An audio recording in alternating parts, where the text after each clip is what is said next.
Alors, dès lors qu'on rentre effectivement dans la maison, on sent qu'il fait bien meilleur qu'à l'extérieur. On n'a pas du tout de courant d'air. Aujourd'hui, il fait à peu près 4 degrés dehors. Il fait très beau, on a du soleil et c'est ça aussi qui contribue à chauffer l'appartement. Par rapport à mes anciens logements, nous étions sur du chauffage collectif. Là, aujourd'hui, on a vraiment une maîtrise de l'énergie que l'on apporte et dont on a besoin pour chauffer l'ensemble du logement.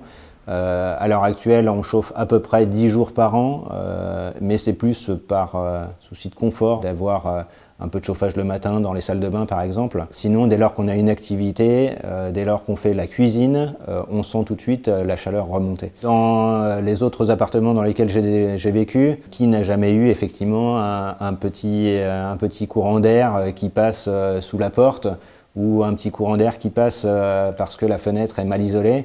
Là, nous sommes sur effectivement des solutions avec des doubles vitrages. On a un traitement de l'air du coup qui est fait par des filtres avec un renouvellement de l'air qui est tout à fait satisfaisant. On est complètement sur un air sain.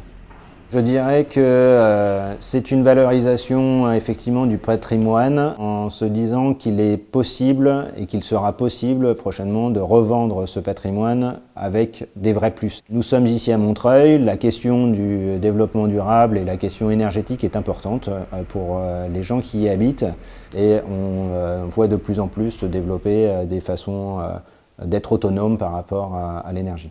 Nous avons effectivement des points importants de différence par rapport à une architecture des années 70 ou des années 80.